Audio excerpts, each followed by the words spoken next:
آج ہم نے ایک پروگرام جس شخصیت سے ہم آئے ہیں کرنے کے لیے، وہ نہ صرف اسلام آباد بلکہ پاکستان لیول پہ ان کی ایک اپنی محنت، اسٹرگل اور اس سے بنایا ہوا ایک مقام.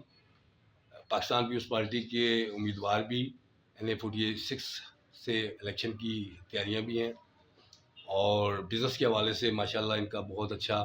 اب میں کہہ سکتا ہوں کہ پاکستان میں اگر اتنا بہترین اور اتنا نیٹ اور کلین اگر کوئی ہاؤسنگ پروجیکٹ ہے تو وہ اس حوالے سے اگر آپ دیکھیں تو شالیمار ہاؤسنگ سوسائٹی کی مالک بھی ہیں، اور رفائی ویلفیئر کے حوالے سے ہیومن رائٹس کی ایکٹیویٹیز، اور اپنے حلقے کے اندر بے شمار لوگوں کے جو ہے نا مسائل انہوں نے ترجیحات کی بنیاد پہ حل کیے ہیں. اور ایک فیملی بیک گراؤنڈ کے ساتھ یہ پاکستان پیپلز پارٹی کے نہ صرف بلکہ اسلام آباد کے مقامی بہت مضبوط کینڈیڈیٹ کے حوالے سے. جاوید حسین کیانی صاحب، میں آپ سے یہ سوال کرنا چاہ رہا تھا کہ موجودہ الیکشن جس سینیریو میں ہو رہے ہیں، اس حوالے سے آپ کیا کہتے ہیں کہ آپ کی پارٹی کی اور آپ کی ذاتی کیا تیاری ہیں؟ اعوذ باللہ من الشیطان الرجیم، بسم اللہ الرحمن الرحیم. الیکشن کی گرما گرمی تو شروع ہو گئی ہے، اگر ابھی جس طرح بھرپور انداز سے الیکشن شروع اس لیے نہیں ہوا کہ الیکشن کا شیڈول اناؤنس نہیں ہوا، اور ہمارا اپنا ارادہ بھی ہے، خیال بھی ہے، کوشش بھی ہے، تیاری بھی ہے. انشاءاللہ ہم پاکستان پیپلز پارٹی کی طرف سے اگر پارٹی نے اجازت دی، موقع دیا خدمت کا، پارٹی کو انشاءاللہ مایوس نہیں کریں گے، اور نہ ہمارے علاقے کے لوگ پارٹی کو مایوس کریں گے.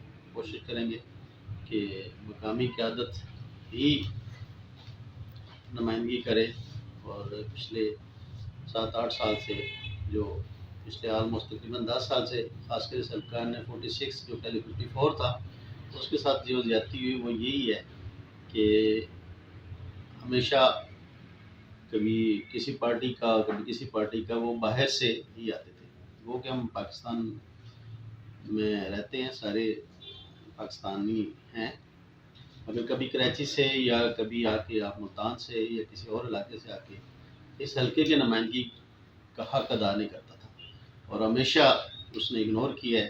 الیکشن جیت کے ووٹ لے کے پارٹی کی بیس پہ یا ہمارے سادہ لوگوں کو ورگلا کے ووٹ لینے کے بعد یا وہ کراچی بیٹھ جاتے تھے یا وہ ملتان بیٹھ جاتے تھے.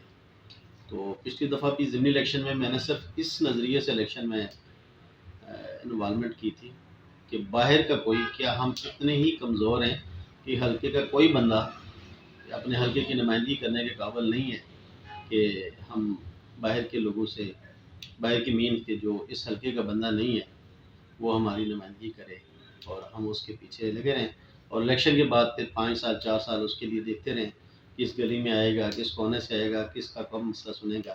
اور مسئلہ سننے کی دور کی بات ہے، وہ تو ہمیں پھر ملتے بھی نہیں ہیں. تو اس وجہ سے اور اس نظریے کی وجہ سے میں نے پہلے بھی قدم اٹھایا، اور اب بھی انشاءاللہ کسی جو باہر کا پرندہ ہے اس کو بیٹھنے کا اس دفعہ موقع نہیں دیں گے انشاءاللہ، چاہے ہم مل کے لڑیں یا جو بھی ہو، مگر علاقے کی عزت، علاقے کی جو ریکوائرمنٹ ہے وہ لوکل آدمی اپنے کریکٹر کے ساتھ سامنے آئے گا، انشاءاللہ وہ چیز جائے گا. ماشاءاللہ جی، آپ کا بڑا آئیڈیل رہے ہمیشہ مختلف امور کے اوپر. تو میں ایک سوال آپ سے پوچھنا چاہ رہا تھا کہ اپنے حلقے کے حوالے سے اس میں جس طرح اسکولز، کالجز اور ڈفرینٹ اس طرح آپ کے پاس جو ایک ایجنڈا ہے، کائنڈلی اگر وہ عوامی سطح پہ آپ اگر تھوڑا سا بریف کر دیں تو. حلقے کا ایجنڈا تو خیر حلقے کے جو مسائل ہیں وہ بیسک سب کو پتہ ہے. سب سے مسئلہ ہمارا پانی کا مسئلہ ہے. پھر جو کچی آبادیاں ہیں، سیکٹر کے ایریا تو سی ڈی اے ڈیولپ کر رہی ہے. سی ڈی اے کے ایک ماسٹر پلان کے تحت جو سیکٹر ڈیولپ ہوتے ہیں، اس کے اندر کیونکہ 60% ہمارا جو رورل ایریا ہے، 40% آئی تھنک اربن ایریا. تو رورل ایریا میں اسپیشلی جو ترنول کی آبادی ہے اس کو دیکھ کے کسی جگہ سے نہیں لگتا کہ ہم کیپٹل میں بیٹھے ہیں.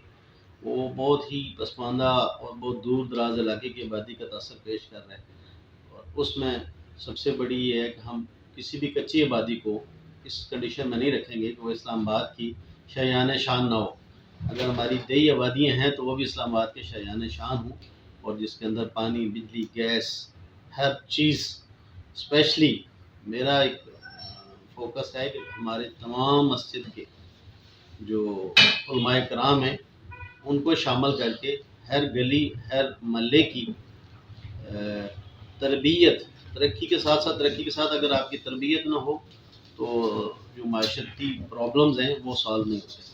تو علماء کرام کو ساتھ رکھ کے تمام مساجد ان کو ایک تو وہ پراپر آنریبل طریقے سے علماء کرام کی جو عزت ہوتی ہے اس کے حساب سے ترقی کے ان کو بھی شامل کیا جائے، اور علاقے کی اور معاشرے کی اور اپنے اس جو ان کے علماء کرام کے اپنی حدود میں جو آبادیاں ہیں ان کی تربیت کی جائے. کیونکہ ہمارے جو کچھ مسائل معاشی کے ساتھ ساتھ سوشل بھی ہیں کہ جو باہر کی آبادیاں آئی ہیں، خاص کر ہماری پشتون بھائی ہیں اس علاقے میں بہت آباد ہیں. تو اس لیے ہم جو کچی آبادیاں ہیں یا جو دیہی علاقے ہیں ان کو پروموٹ کر کے اسلام آباد کی سیکٹر کی آبادی کے برابر لائیں گے انشاءاللہ. ایک آخری سوال جی کہ جو کہ موجودہ حالات اور اس کے اندر ایک سینیریو کہ اسپیشلی اسلام آباد میں جو لوکل M&A نہ ہونے کی وجہ سے نوجوانوں کا مستقبل کے حوالے سے، کیونکہ ان کی جابس کا، ان کا اور ایجوکیشن کا اور ٹیکنیکل ان کے جو بھی وہ انسٹیٹیوٹ ہونے چاہیے تھے وہ میرے خیال سے نہیں ہے، کیونکہ ہم نے ریڈ کیا ہلکے کو. سیکنڈلی خواتین کے حوالے سے کچھ آپ بنیادی کچھ 2-4 باتیں. ہمارا وہ میں نے پہلے بھی عرض کیا کہ جو ہمارے میں نے حضرات باہر سے آتے ہیں وہ ہماری اس کی ترقیاتی پہ اور روزگار پہ توجہ نہیں دیتے. ہمارا روزگار کا مسئلہ، اور اسپیشلی روزگار کے ساتھ ساتھ میں فوکس دیتا ہوں ہمیشہ کہ ووکیشنل ٹریننگ.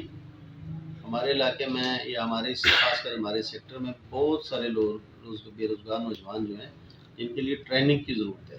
اور پھر ہمارے جو سب سے بڑا ایک پلس پوائنٹ ہے کہ جو ہماری اسپیشلی جو ہیوی اکوپمنٹ کی منڈی ہے قسم کی، ایشیا کی بڑی منڈی ہے ترنول کے اندر، وہاں پہ اگر اس علاقے میں ایک بڑا اچھا ٹیکنیکل انسٹیٹیوٹ بنایا جائے جس میں آپریٹرز وغیرہ کی ٹریننگ وغیرہ ہو تو ان لوگوں کو روزگار ملے، اور میکینیکلس ٹریننگز ہو تو ووکیشنل ٹریننگ کی بھی ضرورت ہے اور روزگار کی بھی ضرورت ہے. اور خواتین کے لیے بھی ووکیشنل ٹریننگ اور ہوم انڈسٹریز پہ توجہ دی جائے تو یہ اچھا ہے اور بے روزگاری ختم کی جا سکتی ہے. روزگار کا تو پورے پاکستان میں مسئلہ ہے، مگر کم از کم ہمارے اس علاقے میں ایک آپشن ہے کہ بہت بڑی ایک ہماری جو ہیوی اکوپمنٹس ہیں، ہیوی مشینیں ہیں، ان کی ایک بہت بڑی منڈی ہے. اور یہاں پہ ہمیں اس قسم کے ٹریننگز اور اس قسم کی ووکیشنل انسٹیٹیوٹ کی ضرورت ہے، اور ایک بڑے لیول پہ انسٹیٹیوٹ ہو جس کی ڈپلوما ہوا 3 سال کے.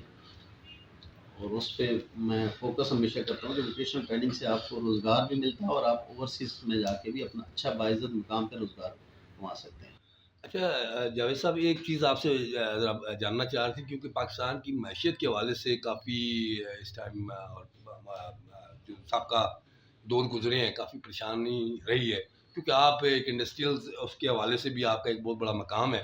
میں سمجھتا ہوں کہ پاکستان پیپلز پارٹی اور عوام کے لیے اس حلقے میں بہت بڑی، میں یہ ان کے لیے کیا کہتے ہیں، ان کے لیے ایک بہت بڑا اللہ تعالیٰ کی طرف سے ایک خاص انعام کہہ لیں کہ آپ جیسی شخصیت جو ہے الیکشن کے لیے آ رہی ہے. ظاہر ہے اس طرح جب آپ جیسے لوگ آئیں گے تو ڈیلیور کریں گے. تو میں یہ جاننا چاہ رہا تھا کہ پراپرٹی کے حوالے سے، کیونکہ یہ بہت بڑی انڈسٹری ہے اس ٹائم پاکستان کی، اور میں خیال سب سے زیادہ منافع کے لحاظ سے یا کامیاب کہہ سکتے ہیں، لیکن کچھ ایسی چیزیں یہاں پہ بھی پروموٹ ہونے کی ہیں، تو اس حوالے سے تھوڑا سا کچھ اپنا آزار خیال. دیکھیں پچھلے اسپیشلی جو لاسٹ 4 ایئرس جو پچھلی گورنمنٹ گزری ہے خان صاحب کی، اس کے دور میں ایسے انسیڈنٹ ہوئے ہیں جو پاکستان کی تاریخ میں نہیں ہوئے. اور اسپیشلی جو ہمارا، میں جس کو 9 مئی کا جو انسیڈنٹ کہتا ہوں، وہ سپوت ڈھاکہ کے بعد پاکستان کا بڑا ایک انسیڈنٹ ہے. اس میں معیشت ڈیفینیٹلی پچھلے 4 سال سے جب آپ کی مس مینجمنٹ ہو تو ایک گھر ہو اگر مس مینجمنٹ نہ ہو وہ خراب ہو جاتا ہے. تو جو پورا پاکستان اگر مس مینجمنٹ ہو تو اس میں جہاں معاشی پرابلمس کے ساتھ اخلاقی پرابلم کے ساتھ ساتھ معاشی ہیں وہ بہت بڑے پرابلمز ہیں. تو کوئی بڑی بات نہیں ہے اگر سنسیئرٹی سے کیا جائے. اور میں صرف یہ اپنی فیلڈ کے، اپنے ریلیٹڈ فیلڈ کے کہتے ہیں کہ ہمیں تھوڑا سا ریلیکس کر دیا جائے. ہم پہ جو بیجا ٹیکسیز ہیں اور بیجا پابندیاں ہیں یا جو ہمارے کام کے اندر رکاوٹ ہے، اگر ہمیں دور کر دی جائے تو انشاءاللہ ہم خود اس ریئل اسٹیٹ کی انڈسٹری، اتنی بڑی انڈسٹری جس کے ساتھ 70 انڈسٹریز الائیو ہوتی ہیں، یہ انڈسٹری اگر کھڑی ہو جائے تو آپ کا قرضہ اگلے 2 سال میں یہ انڈسٹری ہی ختم کر سکتی ہے. اتنا بڑا نہیں ہے، ملکوں کے لیے اتنے بڑے قرضے میٹر نہیں کرتے. اور ہم ایک بہت بڑی اسٹیٹ ہیں، بہت بڑی گورنمنٹ ہے، ہمارے پاس اللہ کے بے شمار انعامات ہیں، بے شمار چیزیں ہیں جس میں ہمارا 2-3 چیزوں کو، اسی ہاؤسنگ انڈسٹری کو ہم تھوڑا سا اگر ہائی لائٹ کر لیں تو ہم قرضہ اتار سکتے ہیں. ٹورزم کو کر دیں، بے شمار ہمیں اللہ نے اتنی نعمتیں دی ہے کہ ان گنت نعمتیں ہیں. ہم ایگریکلچر کے اندر ہماری واحد پوری دنیا کے اندر زمین ہے جس کی ایگریکلچر اگر اچھی ہم کراپ تیار کریں جس کا ٹیسٹ فروٹ ہو یا سبزی ہو یا گندم ہو، اس کا ٹیسٹ پوری دنیا میں سب سے اچھا ہے اور پوری دنیا میں اس کی ڈیمانڈ ہے. تو ہمارے پاس اللہ کی بے شمار نعمتیں ہیں، سب تھوڑی سی مینجمنٹ کی اور خلوص نیت کی ضرورت ہے. اور کچھ لوگ جو ٹیکنیکل ان چیزوں کو سمجھتے ہیں، پولیٹیکل اسٹیبلٹی کے ساتھ ٹیکنیکل بھی چاہیے جو ٹیکنیکلی ان چیزوں کو ہینڈل وہ کر سکتے ہیں. ہاؤسنگ انڈسٹری بہت بڑی انڈسٹری ہے اور میں سمجھتا ہوں کہ جب بھی پاکستان کے اندر کوئی پریشانی آئی ہے ہاؤسنگ انڈسٹری نے پاکستان کو کندھا دیا، کھڑا کیا. اور آج بھی اگر یہ ہمیں تھوڑا سا گورنمنٹ اس کے اندر ٹیکسز کے اندر کمی کرے تو یہ انڈسٹری آپ کو قرضہ اتار دے گی. اچھا، اس میں کہ صاحب تھوڑا سا آپ سے میں پچھلے دنوں کچھ میرے علم میں بھی آئی ہیں کہ آپ ایک انٹرنیشنل لیول کے اوپر اس کی ایک پاکستان کے اندر ایک کانفرنس منعقد کرانا چاہ رہے تھے، جس میں میرا خیال میں کہ آپ ظاہر ہے اپنی پاکستان پیپلز پارٹی کی اعلیٰ قیادت کو شامل کر کے اور ایمبیسیز کے تمام لوگوں کو بلا کے ایک آپ نے ایک پلان ایک دفعہ ڈسکس کیا تھا. تھوڑا سا اس کے اوپر کوئی بریفنگ ڈال دیں کہ انٹرنیشنلی آپ جب بھی موقع آپ کو ساری ملتا ہے. چیزیں تو آج نہیں بتانی، جی ہم نے کچھ چیزیں رکھنی بھی ہیں. جی بہتر. وہ ایک پروگرام تھا، انشاءاللہ جی نیکسٹ آپ کو کبھی اس کی ڈیٹیل پہ جائیں گے. وہ آج کا جو ہے نا وہ جی بہتر. ان کنٹری پہ رہے اور اپنے علاقے جی پہ رہیں جی تو بہتر. زیادہ بہتر. جی وہ بہتر. باہر کا پہ جب انٹرنیشنل ہو جاتا تو جی جی جی میرا یہ تھا کہ جو ادھر آپ نے کروانی تھی کانفرنس ملکی لیول پہ نیشنل لیول پہ بھی تھا. جو ہے نا وہ ہلکے کے لیول تک آپ نے جی بہتر. حاصل کی ہے. ملکی لیول پہ تھوڑی سی میں نے آپ کو بتا دی ہے کہ ہاؤسنگ انڈسٹری جی ماشاء تھوڑی سی الائے وہ ایگریکلچر اور ہاؤسنگ ٹورزم تین ایسی چیزیں ہیں جن کی آپ تھوڑا سا توجہ دیں تو آپ کا یہ قرضہ بھی اتر سکتا ہے اور ہم اپنے قوم پہ کھڑے ہو سکتے ہیں. اور انشاءاللہ اگر پیپلز پارٹی کو ملا، پیپلز پارٹی کے اندر سب سے بڑی خوش قسمتی ہے کہ پیپلز پارٹی کے اندر جتنے بھی ہمارے بڑے عہدیدار ہیں، یہ جو ہمارے سربراہ ہیں، اسپیشلی ہماری بلاول بھٹو صاحب، اسد زرداری صاحب اور محترمہ صاحبہ، جتنے بھی جو ہمارے گزرے ہیں وہ قابل لیڈروں میں شمار ہیں. آج بھی ہمارے پاس بہت اچھے لوگ ہیں جن کے آپ نام گنتی نہیں کر سکتے، اتنے ماشاءاللہ اچھے لوگ ہیں. پیپلز پارٹی کے اندر کہتا رجال نہیں ہے جس طرح باقی جماعتوں میں ہے نا، اس طرح ہمارے پہ اللہ کا کرم ہے، ہمارے پاس اچھے لوگ ہیں، اچھے ورکر ہیں. رضا ربانی جیسے ہیں، یوسف رضا گیلانی جیسے ہیں. کچھ دوستوں نے پارٹی کو تھوڑا سا بالکل کیا ہوا ہے. میری ریکویسٹ ہے اسپیشلی ہمارے جو پاکستان پیپلز پارٹی کے پنجاب کے پریزیڈنٹ ہیں، یہ فراغ دلی کا مظاہرہ کریں اور لوگوں کو شامل کریں. میں نے ان کو کہا تھا کہ آپ اگر تھوڑا سا فراغ دلی کریں، ہمارے گکھڑ کے قبیلے کے تقریباً 58,000 سے زیادہ ووٹ تھی 2013 کے الیکشن میں. تو یہاں ہمارے بڑے اچھے اچھے لوگ بیٹھے ہیں، ان کو شامل کریں. پنجاب میں اور خطہ پٹوار میں ہم اس معاملے میں تھوڑے سے کمزور ہیں، اس میں محنت کی ضرورت ہے اور کام کرنے کی ضرورت ہے. اور ہمارے جو پریزیڈنٹ پارٹی پنجاب ہے، میں ان سے ریکویسٹ کروں گا کہ آپ اپنے دروازے کھولیں اور لوگوں کو آنے کی اجازت دیں اور لوگوں کو شامل کریں. پارٹی میں جب تک فریش بلڈ نہیں آئے گا، لوگ نئے نہیں آئیں گے تو پارٹی کتنا سا پرانے بلڈ پہ چلے گی. اس لیے نئے لوگوں کو آنے کا موقع دیں، ان کو شامل کریں، خوش آمدید کریں، ان کو قائل کریں، موٹیویٹ کریں کہ بھئی یہ پارٹی ہے، ہمارے پاس نظریہ. ہم تو وہ پارٹی ہیں جو گراس روٹ کی پارٹی ہے جس کے پاس نظریہ ہے. اور ہمارا جو بھٹوازم ہے وہ تو آج تک اس پہ پوری دنیا میں مطلب اس کو نقش قدم بنا کے لوگ پارٹیاں چلتی ہیں.